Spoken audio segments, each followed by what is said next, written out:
Hey everybody, Jason, Cattywampus Acres. How are you?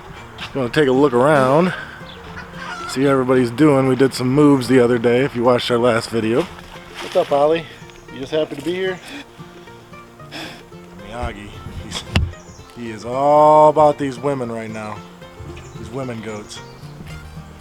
Get from Bojangle. Also, they're both just happy to be here. Yeah, I'll tell you what, you don't get to see goats sleep too much. Especially not Jolene. See, she's sleeping right there. Usually when they're like that, I'm worried that they're dead because you almost never see them sleep like that. She's not dead, but there she is, just sleeping away. Let's go check on these pigs. So remember I was saying it's probably going to take like a week and a half for them to clean this up. I think I may have overestimated a little bit. Ready?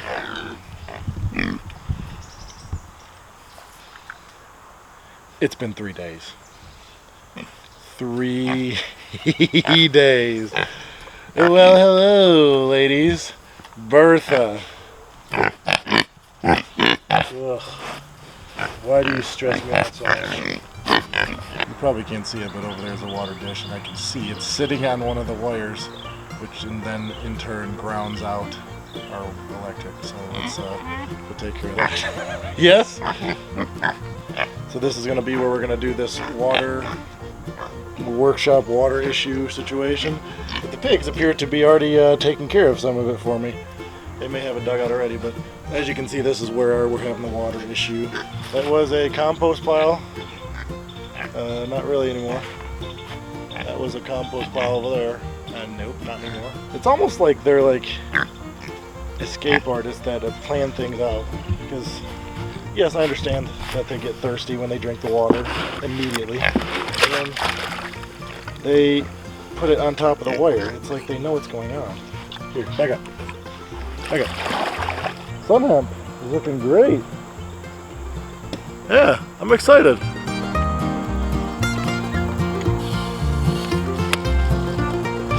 Still have to mend the hose.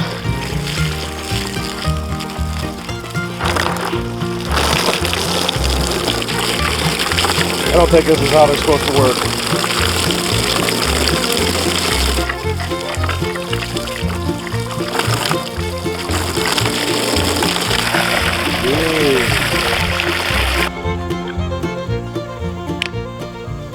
If you've never seen our videos and you want to know more about pigs clearing your land or using pigs to clear your land,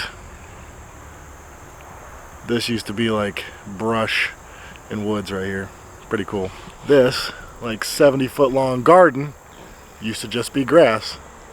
Like this right back here. Garden, grass. Used to be grass, now it's a garden. We have the beginnings of some elderberry bushes back here that we need to move because we've changed the plans of the garden and I don't want them there anymore. And our wonderful son ran over one of them. Good job, bud. Although it's gross, Lauren cleaned out the chicken coop yesterday, so we got a bunch of chicken poop that basically you're looking at a big old pile of nitrogen. Backyard orchard, pigs. Enclosed garden, also pigs. We are getting this ready. They may have killed our muscadines when they're in here. We'll find out. They could be a little rough. Move the raspberries out. We're going to put them over there. We're going to rake these up and level them out. So as we're preparing to do some overwinter crops like onions and garlic, why don't you let us know in the comments down below what kind of stuff that you let grow through the winter, and like what kind of garlic and what kind of onions you grow where you're at. We're in Georgia, and we did elephant garlic from Haas Tools last year. Pretty nice, but it's mild. I want a strong garlic. I want like a legit strong garlic, so that's what we're going to do. Once we have a level out, we're not going to do rows in here like we normally do. We're going to put our fabric in here. I'll make sure we show you that. We're going to do like 3 raised beds right here in the middle for our tomatoes because, as you can see, this is where all of our cables are at. So we're going to do we grow our tomatoes vertically from these cables that are placed in several locations, as well as cucumbers. And so this is going to be our vertical garden. Watering this Italian honey fig before we get it planted. It's got some spots on the leaves. Hopefully she'll be okay. We'll see. But hey, we're watering this with rainwater. We did a video on this watering system.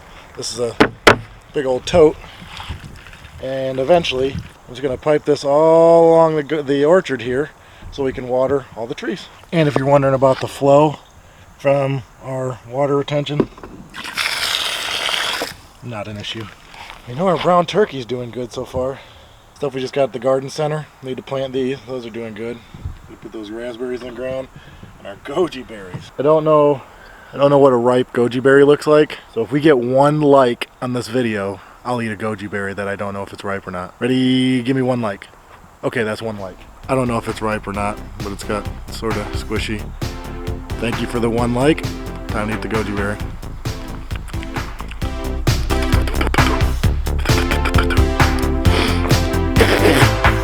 Not right. Definitely not right. Tastes like licking the ground. Let's go check in on the La Manchas and boyfriend. Well, hey.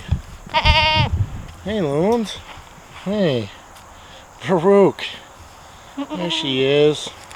Fiona. Gosh, she does not like me. Francine. How's it going, Francine? Francine's the shy one. Not Luna. Whoa, whoa. Boyfriend's aggressive. He's an aggressive guy. I don't know if any of you single fellas are out here taking pointers from boyfriend over here, but I don't know. Just need to let the ladies know that you really like them. Maybe make some noises at them, chase them away a little bit, poke your nose at them. I don't know. It's worth a try. See you later. We'll let you all be together and do your thing, Fiona, you know. These stinking cats. Keep digging in our strawberry beds. Hey guys, welcome back. I had a little issue. I was going to put all this stuff into post edit and realized that all the stuff I filmed for like the second half of the vlog had no audio. So yeah, my cable went bad and I had no idea. Let me catch you up with what happened with as little voiceover as possible. Alright, so we'll roll that first.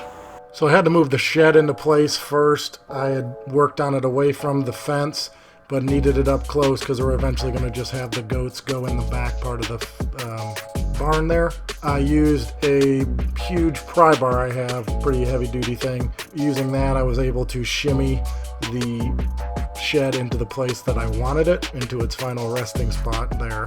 So always remember, kids, that when you learn about inclined planes and levers and pulleys and all that stuff in school, that's actually going to be helpful later in life. And temporarily, I actually used a rock to hold it somewhat level while I was finishing up. I'll eventually put something under there to make it more stable. I had to put these channels inside the walls to basically make them more rigid. They were pretty easy. You just used the self-tappers on those. So that wasn't too bad until this moment. I ended up slicing my thumb on a metal shard inside there and made it bleed pretty bad. But like any good farmer slash mechanic, I threw a shop rag on it and everything was okay. Stopped all the bleeding. I just finished up with these channels for the end of the day, and after I had these channels on, actually the building became pretty rigid and turned out pretty good. Yeah, and here we are. We're back. My thumb, can you see that? My thumb's better. It was a lot of blood. I don't. Sometimes it's weird how different parts of the body bleed, but I digress. We're back at it. I need to put these. If you look behind me here, you'll see we have these peaks to put in, right there and right there over the entrance behind me. So I'm gonna do that real quick, so we got to get rolling. I really want to get this thing done. I think this is pretty funny considering what you saw in the video. It says install the edge trim. Failure to do so could result in injury. Oh, well, now I know. I got one of the gables up on the front side. I was supposed to do the back side first. Doesn't seem to matter. So I'm going to do the back side here. This is a step that uses a lot of self-tappers, which is good because some of them require so many of the nuts and bolts. It's like they expect you to be like Screwdini or something.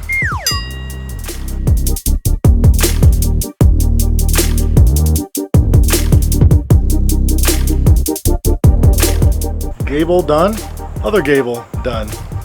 Good. So I've learned things growing up as an only child. I've learned how to do things when I'm working by myself, which is good, or to come up with little ideas. Putting this beam in by yourself almost seems impossible.